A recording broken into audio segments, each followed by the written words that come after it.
Hey guys, what is going on? Welcome back to Sound Design Hangout podcast. It's been a little bit of time since I recorded one, probably about 2 weeks, even though you'll see the previous SDHO was uploaded and then this one probably not too far afterwards. Sort of took a little bit of a break from the last SDHO where I said we're going to get back into some of the biggies. Get back into some of the biggies here and, the bread and butters, analog, operator, sampler, simpler, wavetable, the real bread and butter synths. You've got subtractive synthesis, frequency modulation synthesis or FM synthesis. You got your sampling devices, samplers, the more robust and capable sampling device, and simpler is kind of meant to do other sort of like performative, not performative maybe isn't the right word. It allows you to do like certain unique sampling techniques that are just maybe better served and simpler.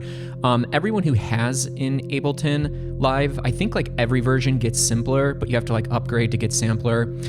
If you're a lot of people, and that's what actually we're going to be focusing on in this hangout, is basically all the things you would do in sampler and simpler, which basically I figure if I'm going to be covering sampler, I might as well get into simpler as well. And then, then we also have our other bread and butter wavetable, which is a wavetable synthesis. And what we'll see today in looking at sampler and simpler, or just looking at sampling in Ableton Live and just what sampling is in general, you can use it to do many different things, one of which is basically like a poor man's version of wavetable synthesis, which is actually my favorite way to use the sampler, because I don't really work with samples a whole lot. As you know, I for the most part, I like to create my sounds from the ground up. And one of the things, which I think we'll get into it first, I'm gonna drag sampler onto a track. One of the things is, basically using a sampling device as a means to do basically what wavetable synthesis is, which is kind of like granular synthesis, or at least the theory behind it, which basically says we're going to take a very small portion of a waveform and we're going to like repeat it, and then we're going to basically loop it over and over again. And what happens is if you take any piece of audio and you loop like a couple of milliseconds, it gives basically an oscillator, and an oscillator is the building block of any synthesizer. So what's an oscillator? An oscillator could be like a square wave, a saw wave, a sine wave. It can then be the waveform that is a result of frequency modulation, wavetable synthesis. If we were to drag a wavetable right here, and you take a look at some of these things, this is this yellow line from where it starts here on the left to where it ends right here on the right. This is getting looped over and over again. This is a very small piece of audio, and when you move it, you change the harmonics. It stays in pitch, but you change the harmonics. So you are modulating the position of the wavetable to get this unique sound. And we can basically do that in sampler, but we can't really scan through a wave because the pitch will change. And we'll see we can actually do that. We can actually do that in sampler, but we don't have the ability to do what wavetable gives us here. And that's kind of why I've been using wavetable more for this technique, because it allows you to work and play with very complex waveforms and thus create very complex sounds, utilizing these techniques. So without any further ado, let's dive into that more, and then I'll talk about other things that you would probably do with a sampling device. And we'll start with sampler here, just because, I'd rather work with the device that I'm going to use the most, and maybe most of you are using. So we can take any piece of audio. Like this is literally the first sample I I dragged. You should have samples here.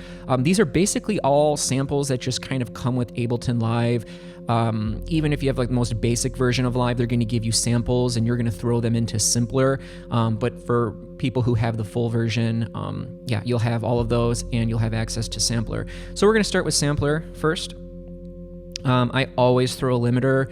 Limiter is if the volume gets above 0 dB. Sometimes it can randomly spike very high up there, especially when you are tweaking lots of parameters. So I always take a limiter on there, which basically says anytime it crosses 0 dB, it's going to knock it down, which actually basically saves your ears and your speakers. Next up, I'll always just put an EQ8, and I always just do a little bit of compression, because why not? Something very soft that's going to give me a little bit, but not too much. Always a little bit of an attack so you don't squash transients. So here's a piece of audio. If I push any note, again, I have to be record enabled. If I push any note and hold it down, it's going to play this sample for as long as I hold down the note. It stopped because I lift my hand off. If I hold it down. Okay, now if we want it to loop, we'll have to click sustain mode, one of these sustain modes. This one says, play it all the way through. When you get to the end, play it all the way back. Obviously, it's all dependent on the loop, which is covering this entire sample right now. I'm going to go into the filter global panel, and I'm going to just take this low pass and cut out some of those highs, just because I think it's a little annoying.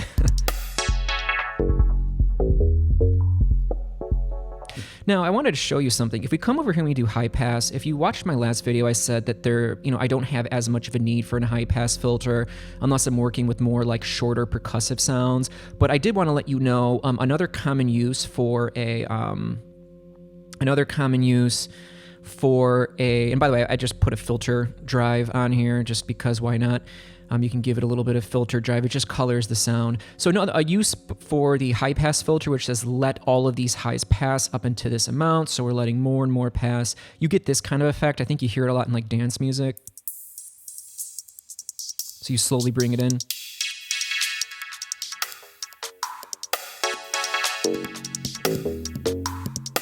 More fire, more fire! Get on the bus! Get on the bus! More fire! I don't know what that was. It came through me, so that means one of you probably turned it. Anyways, going back to low pass filter here. I simply just did that for like sound design. I just don't want to hear those loud. And in fact, I don't even want any filter drive. It's like hurting my ears. So why did I want to do this? Well, I wanted to tell you that. How long is this? What is this? 3 seconds. So this is probably 4 seconds. 1, 2, 3, 4. 1, 2, 3. Yeah. And we could put it on this sustain mode, which says when you get here, play backwards. I don't know why you would want this, but like you can do it. And what else do you do? Well, you can play different pitches. So I'm going to play higher up on the keyboard.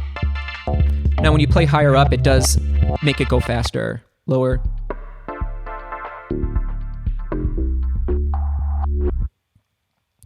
So there you go. And so that's how like you would do it. So it allows you to be able to like play things up and down the keyboard. And so what we're going to do is I want to basically zoom in on a piece of audio, very small. So I don't want a 4-second loop. I want like a 4 millisecond loop because we get a unique synthesizer sound. So let's drag this in here. Now even though this is going to be very, very small, this still isn't small enough, so check this out. But we don't want it to start here, so we want the loop, not the loop start, we want the sample start to go all the way in. And we want to link this. So this is, I don't know, 100 milliseconds. I'm assuming, like 500 to 600 is probably 100 milliseconds. Even this, I believe, is too long. Because that's like that still sounds like a sample. And let's get a spectrum. Let's come over here and get a spectrum so we can visualize this here. Not spectral time, although by the way, guys, I've never covered spectral time, and I just finally figured out why I sucked at spectral time and I thought it was crappy. I learned a lot more and it's really cool. Maybe we'll do that later. Okay. not spectral time. We want spectrum. Yeah, spectrum. So see this? This doesn't really look like a good thing for the basis for a synth. So why don't we move it in? Well, watch what happens. Now it's getting more tonal.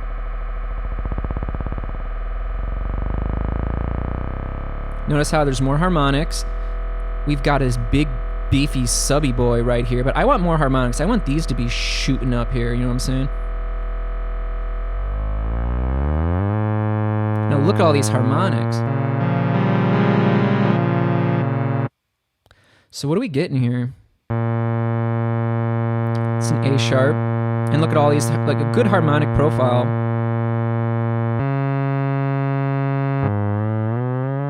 Now, here's the thing. So remember when I told you we had that like beginning here? So this is this. See this yellow line? Remember how it looked like this? Remember how it looked like this? Oh, sweet. Yeah, we can. I've never even really played with that a whole lot. Just visualization. Just visualization. Visualization enhancement. So remember it was like that in Wavetable? Same thing here. Except Wavetable allows us to get vertical this way because they like stitch. And I won't get into it how you do it, but if we do it, now look up here, okay? So we've got this guy. Now, if we try to do modulation, listen, the pitch is moving. So it's not just the harmonics, it's this default pitch. Now, unless you want a very strong pitch wobble, we wouldn't want that. And so what we can do is we can come into modulation here. And we have to do either LFO 2 or 3 because we want to drop down. So what we can do is we can do loop length or we can do loop start and we get that same effect. I'm going to turn retrigger off so it's always free running. And let's see if we can get some movement here. See, just the tiniest bit. So if you wanted to actually do this, I would probably bring the rate really far down. See, that sounds wonderful, doesn't it? Just the tiniest bit. So we're on 2. We can go all the way up to 100. Wow, dude, is that robots talking to us? Smash a like if you like talking robots. Oh, and if you like the talking robot technique I showed you in last SDHO. Oh, you might have to go back and watch it to find it out. We actually use a auto filter on a bandpass and we feed it through a redux and we get that jog, you know? So listen, boring, but listen to what happens just a little bit.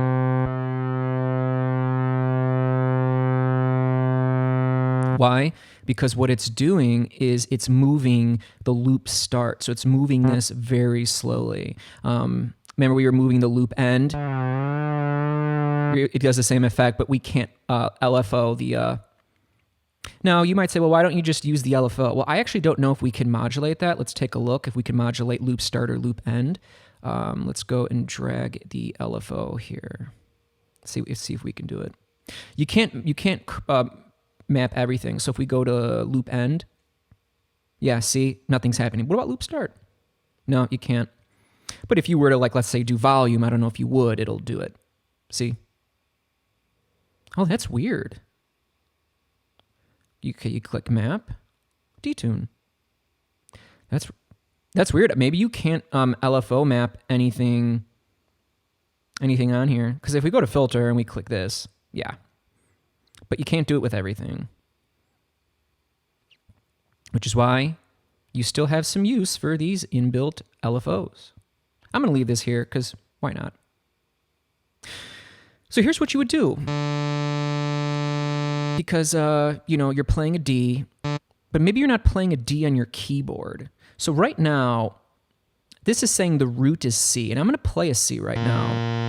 That's not a C, so I want to change this to make it play a C when I play a C on my keyboard. And I'm also going to go into Filter Global and take this guy down. Actually, for convenience, I'm going to drop an auto filter.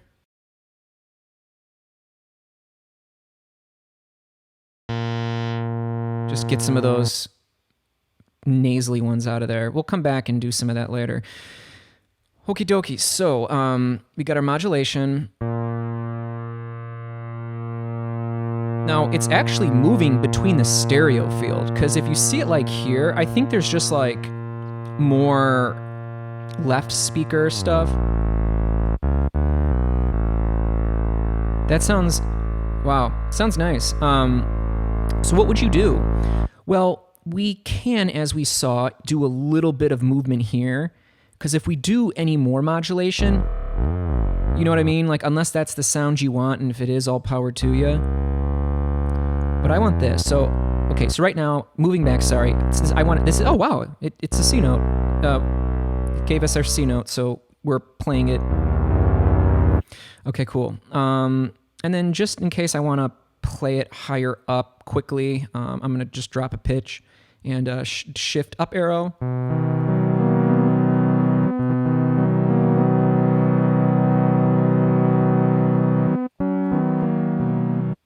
Sounds nice, almost like video gamey. Blah, blah, blah, blah, blah. You know what I mean? Like, kind of like that kind of a sound. Pretty nice, pretty nice. So what would you do? Well, you would do the same stuff you would do in analog, in operator, except this is our waveform now. This is our waveform. And yeah, modulation tab. I like this little bit on loop start. Let's see what it sounds like. I'm gonna go slower.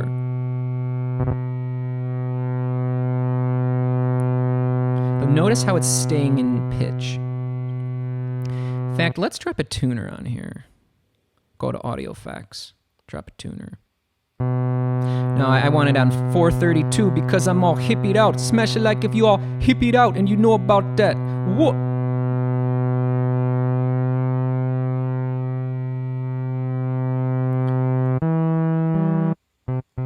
Oh, I think we know what we're missing. Let's go back to filter global. This is the volume properties. And let's give it a slight attack. But we want a lot of release. So then we got that nice fade out. And let's take the sustain down a little bit, give it a little bit more decay, just so it doesn't like reach its peak and stay there. It kind of dips a little bit, just to give it a little bit more character. Again, this is only pertaining to the volume envelope. So attack is this part. This says go from 0 volume to full volume over 14 milliseconds. Why did I not just keep it here? Because I don't want it to be full volume right at the beginning, because that's not so natural in terms of how we hear things with our ears. Why did I want the sustain to go down just negative 1.5 dB? Because I didn't want it to reach its full volume and stay there, because then it just sounds like something that goes from like off to on, you know what I mean? And like I want these things to sound more, and I love the release. Because look, listen, there's no release, it just sounds awful, in my opinion. It's like, I play computer instrument. Yay. Hey, guys, I just dropped a real tight banger. I think it's a very good melody. I think it's a real bone chiller, you know. Oh, cool, man. Throw some of that on. Let's show us what you got. Okay. Here I go. Oh, shit, man. That was crazy. No.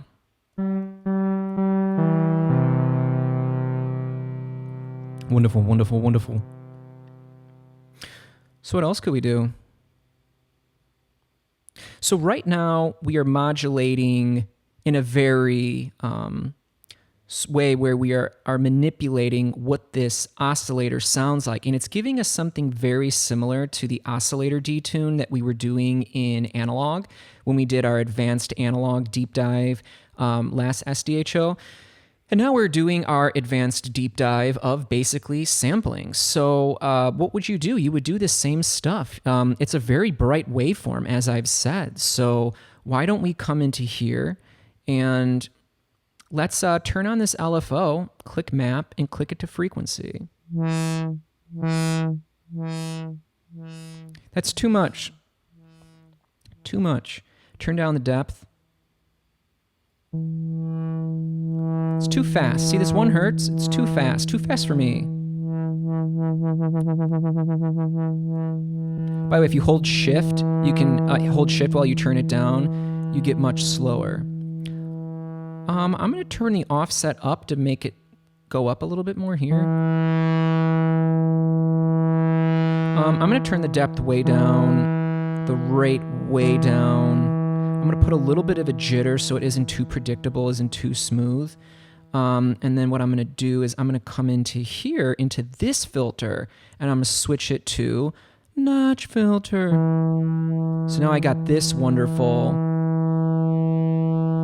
And what I'm going to do is I'm going to come into modulation, click LFO1, and I'm going to add some really fast LFO to the filter just so you can hear its effect.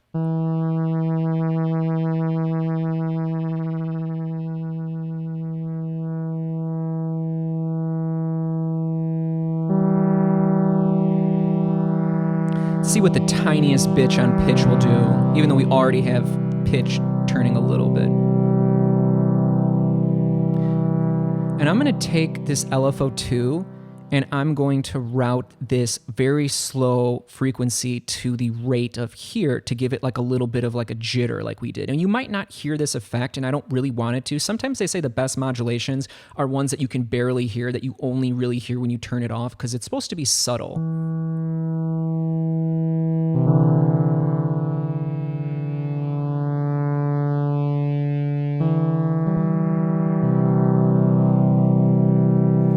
Little bit on volume. Actually, no. Let's come into LFO3 and do it to volume because I want to adjust it. I also found that if the volume just does a tiny bit, turn off retrig, and in fact, turn off retrig here. Most of the time it's best to leave retrig off, especially if it's like longer legato sounds. But if you have just a little bit of modulation on volume, it could sound really good. Because like you don't want to hear like constant volume. Let's see. I want to hear the effect first. Yeah, it's very subtle, but it just gives it like, I don't know, like more movement or something.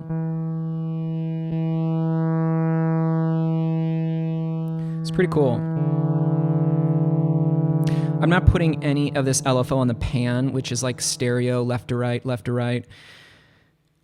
because we are already getting it in here. Like whenever like a waveform is like above the line, I believe it's more like coming out of the left channel, and when it's below, it's more out of the right channel. I could be wrong, but like right now I'm actually hearing it more in my right ear. But anyways, that doesn't matter. What I meant to say is we are already getting that. So this is like a wonderful sound that you would get, and you know, I don't really feel like I need to do any more modulation, at least in the synthesizer. My thoughts is that, oh, what would sound really good is a chorus. So without the chorus, now with the chorus, sounds good. Lower this rate. I like it slower. I feel like I need more like of a filtery kind of a thing. So let's go into this auto filter, put on one of these, and let's crank up the drive.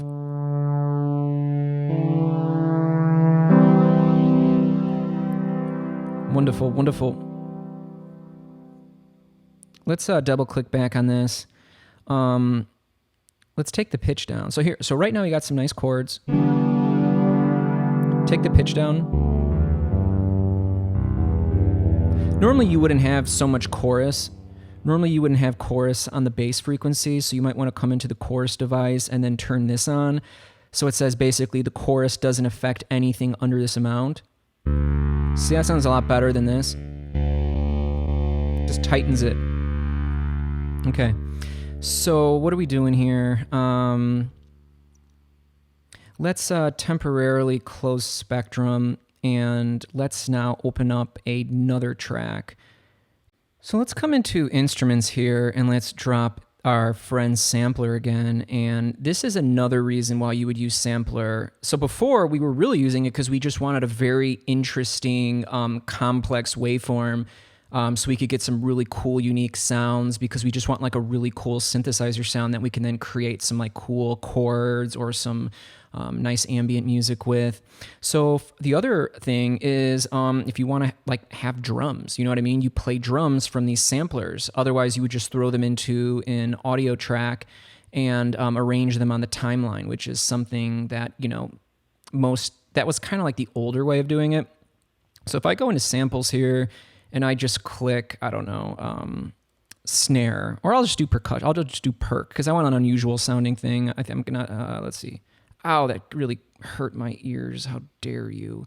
You can't hear this, but, because like it doesn't come out anywhere.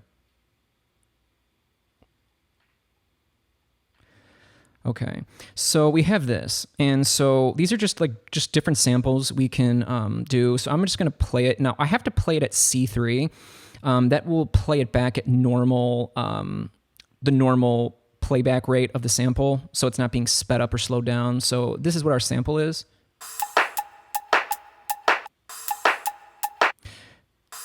Now what I want to do is I want to isolate one, okay, because maybe I have this in a drum rack and I want this to be a percussion, or maybe I want it to be my hi-hat. Okay, so you would be able to play that. You would just be able to play that, and at different pitches. And what you might want to do, remember I said, you could come in to get a high pass. What's nice about this is you're cutting out any unnecessary lows. So you're like tightening it up, but you're also like boosting here, so you're like boosting this frequency range. Now I'm going to come into audio effects, and I want to use the new, what is it, shifter or shaper? Shifter, I think it's shape. They're very similar. And what we can do is we can also put it on frequency mode. We don't want to maybe move coarse. Maybe we want to use fine. Just a good way to shift the dynamics if that's what you want.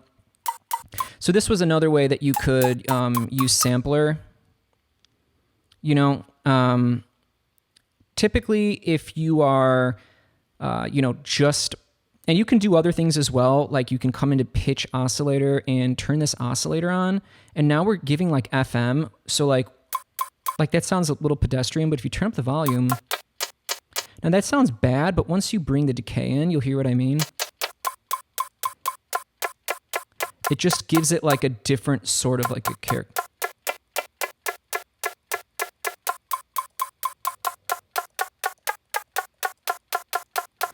And then maybe you want to add a pitch envelope. Let's have it start 12. Let's have it start an octave above. But play with the decay. So we're just trying to get extra punchy. And right now this sounds like way too dry. So let's go into let's get a Convolution Reverb Pro. Let's really wash this out. Just, because why not?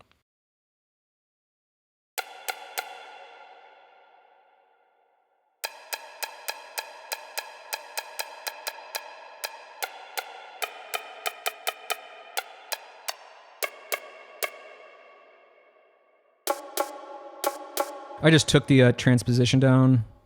Play with some of these.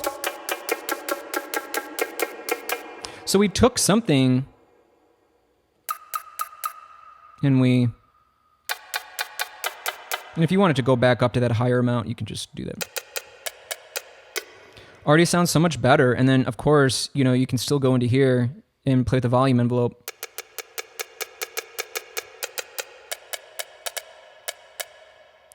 And now we've got that nice reverb, or now we got that nice release that we really weren't getting, because all we're doing is we're playing it once. I mean, we could do sustain,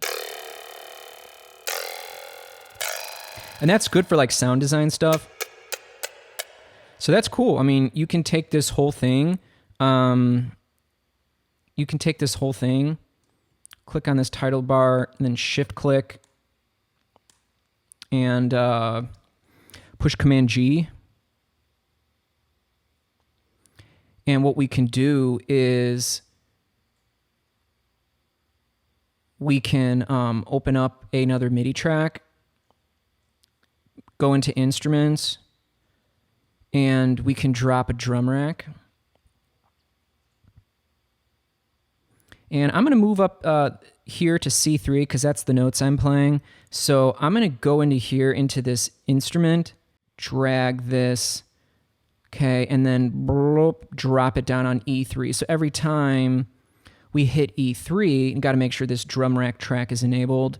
Every time we click this, let's just say perk 1. Got it. So like you could just be like, okay, let's go put something else in here. Anything can go in here ultimately.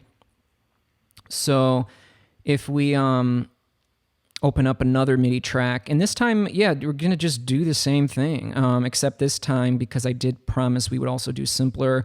I don't really use simpler too much, but yeah, let's go into simpler. I'm going to just turn that one off. Okay, so now let's go back into samples.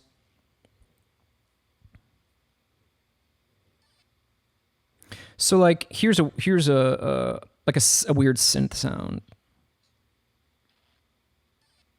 So listen, something tells me if you thought this was drums, you're sadly mistaken. This is like, to me, I look at this like, oh, this has got to be a synthesizer sound. So let's play back a default pitch. Ouch. Ouchie, wouchie. Go to frequency, turn this down. Okay, I definitely want that looped.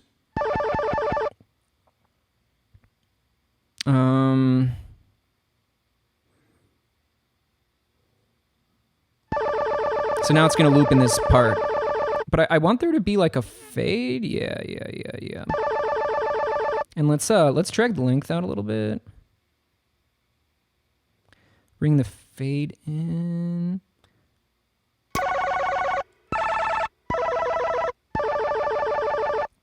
It's kind of cool. So what am I doing? I'm taking this is just one note, and I'm playing it up and down the keyboard because it's in a sampler. And if you go over here to controls, what do you got? You got that LFO section, just like always. Let's turn this off. Let's put this on volume. See how it's going volume up, volume down. Let's lower this. Maybe a little pitch. Little pan. Let's get it moving on the stereo spectrum.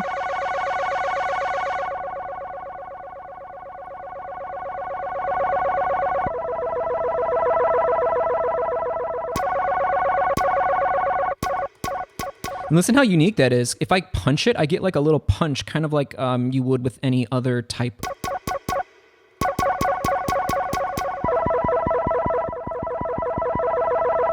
And let's do the backwards forward. Do we still get backwards forward mode? You know, on the other one, when we looped it, we could go like there and back. I don't think we have that. That's pretty cool. Let's give it an attack because it kind of hurts my ears a little bit at the beginning, and I just don't want hurted ears. So now we've sort of like bypassed this thing, which we could just do this, you know. Take the sustain down a little bit, drag out the decay. Remember, it gives it more of like an organic envelope profile, volume contour. Oh, you want to know why that's happening? Because this thing's still on. So, yeah, so that's really cool. And it's like very interesting. So like you can just do all of that stuff. Yeah. So to be honest, that's kind of how I would use you for the most part. If you're trying to bring something into a sampler, it's because you want to play it like you would play a synthesizer, right? So like we are using this piece of audio right here. And this is, I don't know, maybe an A note, maybe a B note, doesn't matter. And we throw it in a sampler, and now we can play it across an entire keyboard. But then we can do all of these other things. Like we were able to loop a part of it, you know what I mean? And we were able to...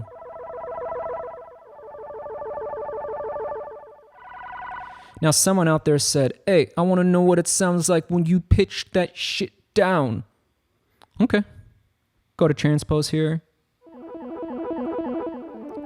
Hey, how about you do that again?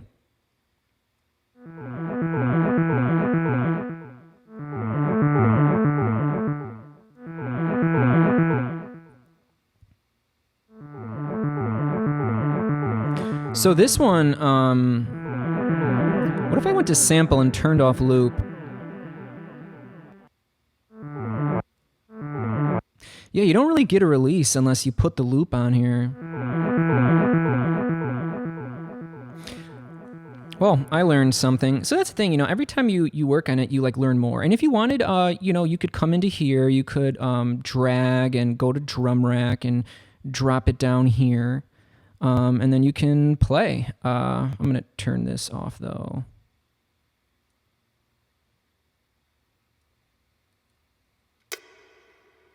Remember our perk?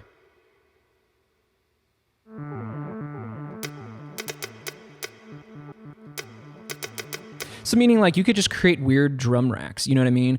And then you can take all of these simplers and samplers, throw them into drum racks, get really creative, maybe do some cool like finger drumming, beat mashing, you know what I mean?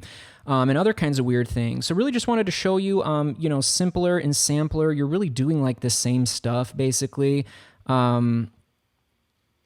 You can still zoom in on like a small, waveform or whatever, get that whole thing. Obviously, you would probably rather just do that in sampler. If you have any sort of drum sounds, unless you're just placing audio on the beat, on the arrangement view, or, in some sort of thing like that, any sort of drum sound you're going to have in a simpler or a sampler. In one of Ableton sampling devices, or maybe one of your own sampling devices, like a plugin. And then, of course, as I was telling you, you've got all of those wonderful abilities where you can zoom in on really tiny parts of the waveform and basically do what is called granular synthesis, or what you would probably call wavetable synthesis, although it's not quite wavetable synthesis and it's not quite granular synthesis.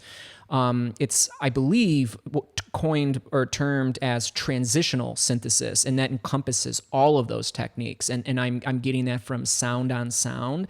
And they said essentially what transitional synthesis is you start with the waveform and then you transition through the wave to get complex modulations. So I hope you guys enjoyed that. So I hope you enjoyed this. If you did, please smash the like, please comment, let me know if you have any questions, if there was anything that you thought was really cool that maybe you didn't know about. Would love to know about that. And next tutorial, I think I'm going to do kind of like the same thing we just did with Sampler, and then last time with Analog, kind of like more of a deep dive into Operator. And then I think we'll get to Wonderful Wavetable after that, and probably Collision after that, even though, I covered Collision, but that was like a month ago. But every month, I come back to it. So hope you guys are doing well. Let me know what's up. I don't even know if I mentioned this, but I kind of wanted to be off video today, even though I solved my video issue, which was basically I had to update my cloud storage, because no matter how many videos I deleted from my phone, it like wouldn't update. That's why I kept cutting out those previous SDHOs. And literally it wasn't until I had to buy like the biggest cloud storage plan that it like finally let me, for somehow that cleared up the video storage. It was really weird, but in any event, I'll probably be back on video next time. I was more excited about not being on video today, to see like how that would be different. Sorry for all the talking. Hope you enjoyed everything. You guys take care.